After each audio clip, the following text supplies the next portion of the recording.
Malam itu, 30 Agustus 2025, udara terasa berat, bukan karena cuaca, tapi karena ketegangan yang merayap di kota. Setiap sudut jalan seolah menyimpan rahasia, dan langit malam tampak lebih gelap dari biasanya, seakan menutupi sesuatu yang akan segera pecah. Saya, seperti jutaan warga lain, hanya bisa memantau berita dari layar gawai, protes, kemarahan, dan isu tunjangan perumahan anggota dewan yang fantastis. Setiap notifikasi berita membuat jantung berdegup lebih kencang, seolah-olah bencana bisa datang kapan saja. Suara sirene kini meraung lebih dekat, menjadi musik latar dari drama yang akan segera dimulai. Lampu biru merah menari di kejauhan, menambah suasana mencekam yang tak bisa diabaikan. Awalnya hanya obrolan was-was di grup WhatsApp warga, saling mengingatkan untuk mengunci pintu lebih awal. Pesan-pesan singkat berubah jadi peringatan, dan rasa takut mulai merayap di antara kami. Namun, malam itu, jalanan berubah drastis. Sekelompok orang asing berjalan kaki, membawa energi aneh, campuran amarah dan tujuan pasti. Setiap langkah mereka terasa seperti ancaman yang nyata, membuat bulu kuduk merinding. Saya mengintip dari balik tirai, jantung berdebar. Setiap suara di luar membuatku semakin waspada, takut jika mereka mendekat ke rumah kami. Di bawah lampu jalan, mereka berkumpul, jumlahnya terus bertambah. Wajah-wajah tegang, mata-mata penuh amarah, dan suasana semakin panas. Tidak ada yel-yel, hanya bisik-bisik dan derap langkah kaki yang serempak. Keheningan itu justru membuat suasana semakin menakutkan, seolah badai akan segera datang. Mereka seperti pasukan menunggu komando, kekuatan diam yang siap meledak. Setiap detik terasa panjang, menunggu sesuatu yang tak pasti. Pintu-pintu terkunci rapat, lampu-lampu teras dimatikan, berharap kegelapan bisa menyembunyikan kami. Semua orang menahan napas, berharap malam segera berlalu. Suara-suara yang kami dengar bukan lagi dari televisi, melainkan teriakan amarah, kaca pecah, dan dentuman benda keras. Kekacauan benar-benar telah tiba di depan mata. Kami menjadi saksi babak kelam kemarahan rakyat menjelma jadi aksi penjarahan brutal. Tak ada lagi batas antara ketakutan dan kenyataan, semuanya bercampur jadi satu. Malam itu, kami semua menahan napas, bertanya-tanya apa pagi akan membawa kedamaian atau puing-puing kehancuran. Dalam gelap, hanya harapan tipis yang tersisa, menanti fajar yang entah akan membawa apa. Menurut petugas keamanan, semua dimulai sekitar pukul 8 malam di beberapa lokasi elit. Suasana awalnya tenang, namun berubah drastis dalam hitungan menit. Massa datang dalam kelompok kecil, memarkir motor jauh, lalu berjalan kaki menuju titik kumpul. Mereka tampak terorganisir dan tahu persis apa yang harus dilakukan.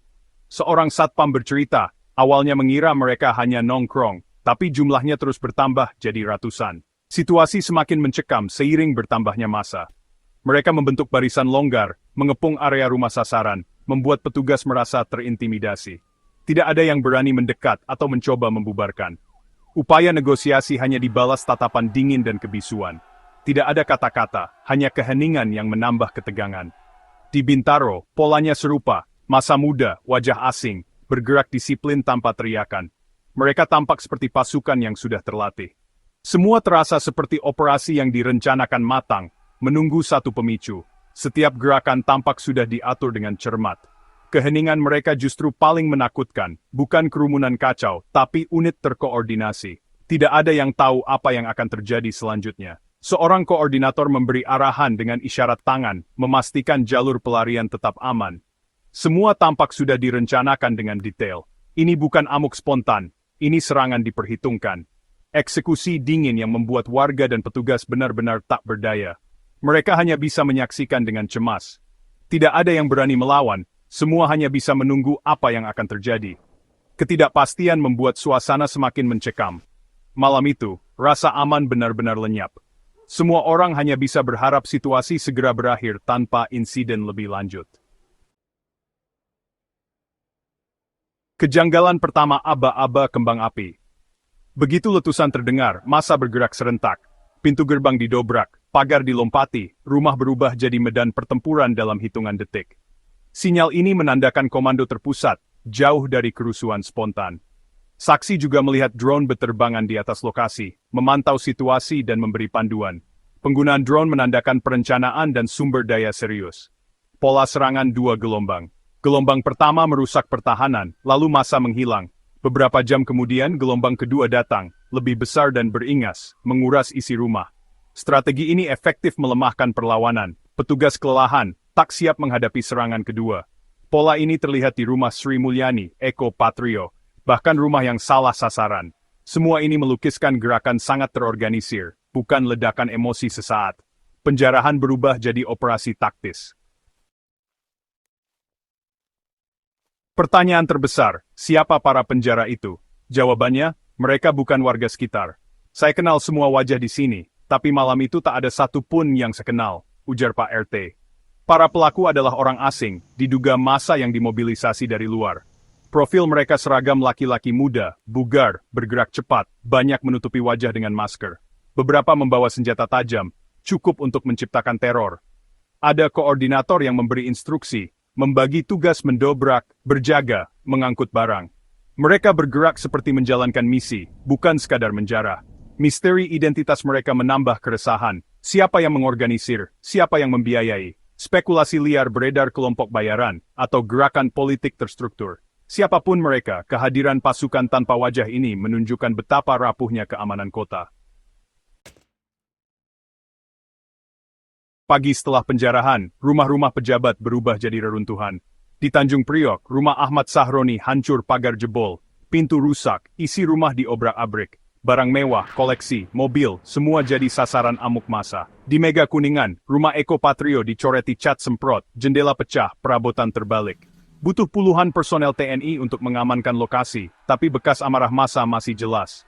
Rumah Uya Kuya di Duren Sawit dijarah. Hewan peliharaan pun hilang. Dimensi kekejaman bertambah. Bahkan rumah yang salah sasaran seperti di Bintaro, tak luput dari kehancuran. Kulkas, lemari, treadmill berserakan di halaman, sebagian rusak parah. Dinding dicoreti. Rumah ini sudah dijarah, pengumuman kemenangan sekaligus penanda brutalnya aksi. Reruntuhan kemewahan jadi simbol amarah publik yang bisa meruntuhkan apa saja. Tak ada yang kebal dari amuk massa. Setiap sudut rumah jadi saksi bisu kekacauan. Di tengah kekacauan, ada kisah kemanusiaan yang luput dari sorotan. Di rumah Sri Mulyani, keluarga kerabatnya berhasil diungsikan lewat pintu belakang saat massa mengepung. Berkat staf pengamanan, tak ada korban jiwa, kelegaan kecil di tengah bencana. Barang yang dijarah bervariasi televisi, lukisan, pakaian, hingga peralatan makan. Seorang penjarah muda berteriak, "Ini buat ibu gua." Sebuah ironi pahit. Barang-barang yang diambil seolah jadi pembenaran atas tindakan kriminal. Sisa barang jarahan menumpuk di depan rumah, bukti kerakusan dan euforia sesaat. Lokasi dijaga TNI, tumpukan barang jadi monumen kecil tragedi malam itu. Bagi keluarga pejabat, yang paling terasa adalah hilangnya rasa aman. Trauma lebih membekas daripada kerugian materi. Malam itu, rumah bukan lagi tempat aman, tapi sumber ketakutan. Bagi warga, malam penjarahan adalah malam teror dan ketidakberdayaan. Ketakutan menyelimuti setiap sudut rumah, membuat waktu terasa berjalan sangat lambat. Dari balik jendela terkunci, kami hanya bisa melihat dan mendengar. Gerbang didobrak, kaca pecah, teriakan massa. Setiap detik terasa menegangkan, seolah-olah bahaya bisa datang kapan saja. Setiap suara keras membuat kami khawatir, rumah kami jadi target berikutnya. Tak ada yang benar-benar bisa tidur. Semua berjaga dalam diam. Kami mematikan lampu, menyuruh anak-anak diam, berharap tak terlihat. Dalam gelap, kami hanya bisa berdoa agar malam segera berlalu tanpa musibah. Petugas keamanan di garis depan, jumlahnya kalah jauh, hanya berbekal pentungan. Mereka pun tak luput dari rasa takut, namun tetap berusaha menjaga lingkungan. Kami hanya bisa mundur, Pak. Kalau melawan, bisa mati konyol, kata seorang satpam. Mereka sadar, keselamatan diri juga harus diprioritaskan. Barikade manusia mudah diterobos. Pilihan hanya bertahan hidup atau membiarkan penjarahan. Tidak ada kekuatan yang cukup untuk benar-benar menghentikan massa. Warga spontan membuat portal darurat di ujung gang, bukan untuk melawan, tapi mencegah massa masuk. Semua bergerak cepat, saling membantu tanpa banyak bicara. Komunikasi lewat WhatsApp, saling menguatkan dalam keheningan. Pesan singkat menjadi penghubung harapan dan rasa aman di tengah kekacauan. Rasa takut tak hilang meski pagi datang, trauma kolektif membekas. Pagi yang biasanya penuh harapan, kini terasa berat dan penuh kecemasan. Kami jadi lebih waspada, curiga pada orang asing, suara motor di malam hari bikin jantung berdebar. Setiap gerak-gerik di luar rumah kini terasa mengancam. Rasa aman kini terasa mahal dan rapuh. Setiap malam, Kami memastikan pintu dan jendela terkunci rapat, berharap tak ada kejadian serupa terulang. Malam itu, kami kehilangan kepercayaan pada sistem yang seharusnya melindungi. Rasa kecewa dan ketidakpastian kini membayangi hari-hari kami. Sehari setelah penjarahan, lokasi hancur jadi destinasi wisata bencana. Warga berdatangan, bukan untuk membantu, tapi karena penasaran. Mereka bersuah foto di depan puing-puing, menjadikan tragedi sebagai latar konten media sosial. Ada yang berpose dramatis, ada yang membuat video ala reporter dadakan. Ironis, di satu sisi keluarga kehilangan segalanya, di sisi lain penderitaan jadi hiburan. Empati terkikis oleh hasrat eksis di dunia maya. Rumah yang dijarah berubah jadi ruang publik, panggung terbuka untuk semua. Garis batas simpati dan eksploitasi makin kabur. Fenomena ini pertanda nilai-nilai masyarakat yang bergeser. Mungkin yang benar-benar hancur bukan hanya rumah, tapi nurani kita bersama. Penjarahan massal ini lebih dari sekadar aksi kriminal. Ia cermin retak masyarakat dan negara yang terluka. Ia menunjukkan puncak kemarahan publik, ketidakpercayaan pada elit, dan kesenjangan ekonomi. Isu tunjangan DPR hanya pemantik. Api sesungguhnya adalah perasaan terasing dari kekuasaan. Namun, penjarahan terorganisir dan kekerasan tak bisa dibenarkan atas nama apapun. Amarah yang berubah jadi anarki hanya merusak tatanan sosial. Pesan keadilan jadi kabur, tergantikan citra kebrutalan. Bagi pejabat, ini peringatan keras kesabaran publik ada batasnya. Kebijakan tak peka dan gaya hidup mewah bisa memicu ledakan sosial. Kepercayaan dibangun dengan tindakan nyata, bukan retorika. Memulihkan rumah yang hancur mudah, membangun kembali kepercayaan jauh lebih sulit. Ini tugas kita bersama, sebelum retakan di cermin jadi terlalu besar untuk diperbaiki.